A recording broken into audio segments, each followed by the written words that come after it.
Hello বন্ধুরা, শুভ সকালে শুভেচ্ছা জানাই সকলকে। কেমন আছে সবাই? আশা করছি সকলে খুব ভালো আছো, আমিও ভালো আছি। বর্ধমান জেলায় ছোট্ট একটি গ্রাম থেকে আমি ঋতু তোমাদের সকলকে জানাই আমার এই ব্লগ চ্যানেলে অনেক অনেক স্বাগত, অনেক অনেক ভালোবাসা।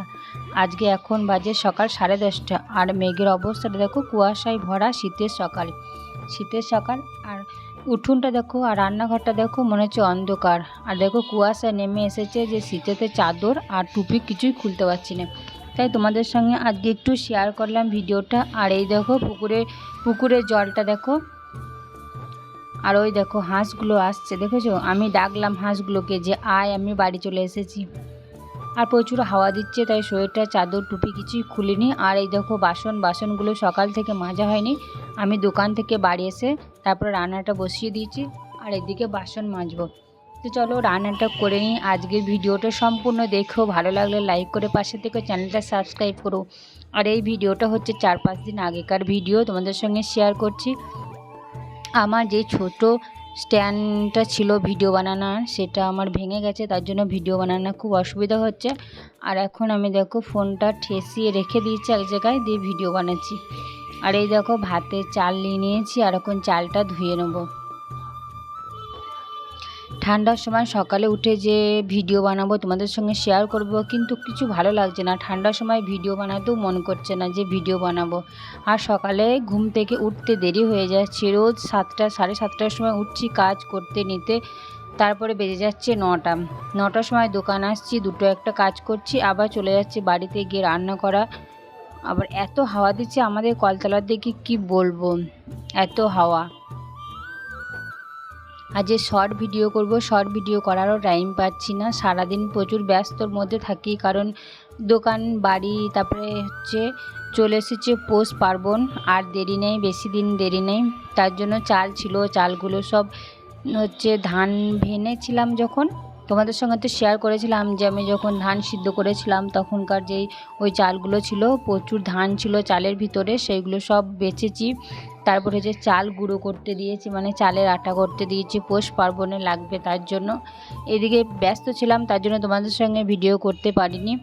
আর ভিডিওটা বানাতাম, আমার ওই ভিডিও বানানোর স্ট্যান্ডটা ভেঙে গেছে, তার জন্য ভিডিও বানাতে পারছি না। বড়টা আছে, বড়টা একা সময় হয়, আবার পড়ে যাওয়ার ভয় থাকে, তার জন্য বানাতে পারছি না। সকলে কিছু মনে করো না, একটু কষ্ট করে আমার ভিডিওটা দেখো। আর ভিডিওটা কেমন লাগছে অবশ্যই কমেন্ট করো। তো চলো ভাতে চালটা দিচ্ছি। এখন হচ্ছে হাঁসগুলো এসেছে, তোমাদের সঙ্গে দেখাবো। চলো হাঁসগুলোকে আমি ডাকলাম যে আমি বাড়ি চলে এসেছি, তোরা আয় খাওয়ার জন্য। তোরা বাড়ি চলে এসেছে। তো চলো ভাতে চালটা দিয়ে নিই।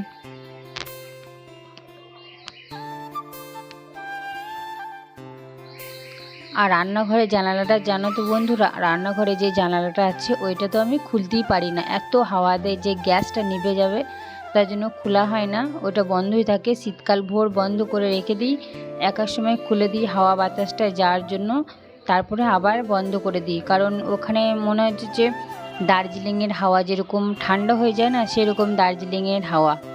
তাই দেখো আমি ভাতগুলো বেড়ে নিয়েছি হাঁসকে দেবো বলে। তো চলো হাঁসকে ভাত মাখিয়ে দিই। আর এই দেখো হাঁসগুলো আমি যে ডেকেছি চলে এসেছে, আমার 7টা হাঁস আছে।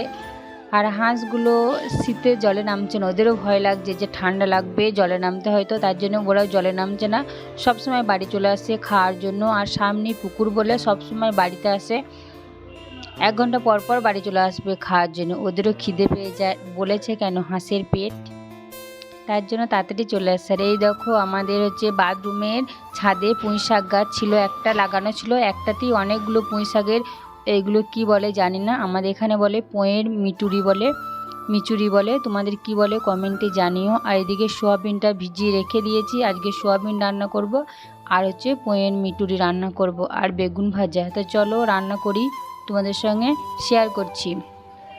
আর এইদিকে দেখো ভাতটা ফুটে গেছে, ভাতটা কেমন ফুটছে দেখো, টকবক টকবক করে। আর এই গরম যে হাওয়াটা আসছে না, হাতে নিতে খুব ভালো লাগছে, মনে হচ্ছে হাতে তো সার নেই,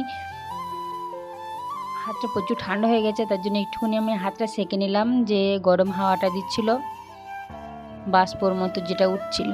তো চলো রান্না করব। এইদিকে দেখো কড়াইটা বসিয়ে দিয়েছি, আর তারপরে দেখো সোয়াবিনটা ভাজার জন্য আমি তেল দিয়ে দিয়েছি, আর সোয়াবিনটা ভালো করে ভেজে নেবো। আমার তো সোয়াবিন রান্না খেতে খুব ভালো লাগে, তোমাদের কেমন লাগে জানিও অবশ্যই কমেন্টে।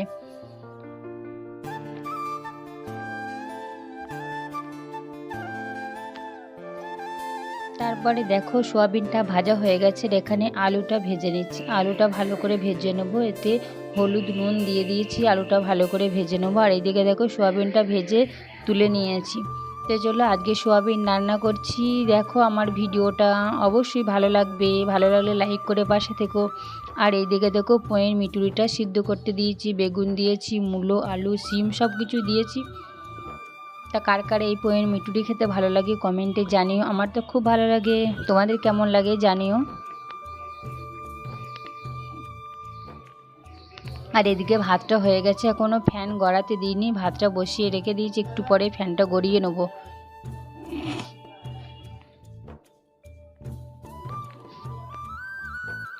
আর এইদিকে দেখো রান্নাঘরটা কি অবস্থা হয়ে আছে। আমি যখন রান্না করি পুরো ঘরটা এলোমেলো হয়ে যায়। এই রান্নার এই দেখো যেখানে মশলার কৌটো, জলের বোতল, সবজি, ছুরি কাঁচি সব কিছু, আর নিচেটায় দেখো সবজি কাটার বটি, তারপরে সবজিগুলো সব ফেলিয়ে রেখে দিয়েছি। সবার লাস্টে হয়ে যায়, তারপরে গুছিয়ে নিই। আমার হচ্ছে রান্না করতে গিয়ে এরকম অবস্থা হয় রান্নাঘরটা। তোমাদের কেমন হয় অবশ্যই কমেন্টে জানিও। তোমাদের সঙ্গে গল্প করতে করতে আমার রান্না তো কমপ্লিট হয়ে গেছে। এইদিকে সয়াবিন আলু রান্না করেছি, আর পুঁই শাকটা রান্না করেছি, আর বেগুন ভাজা। তার আজকে এই ছোট্ট ভিডিওটা ঠান্ডার ভিডিও, শীতের সময় কেমন লাগলো কমেন্টে জানিও। ভালো লাগলে লাইক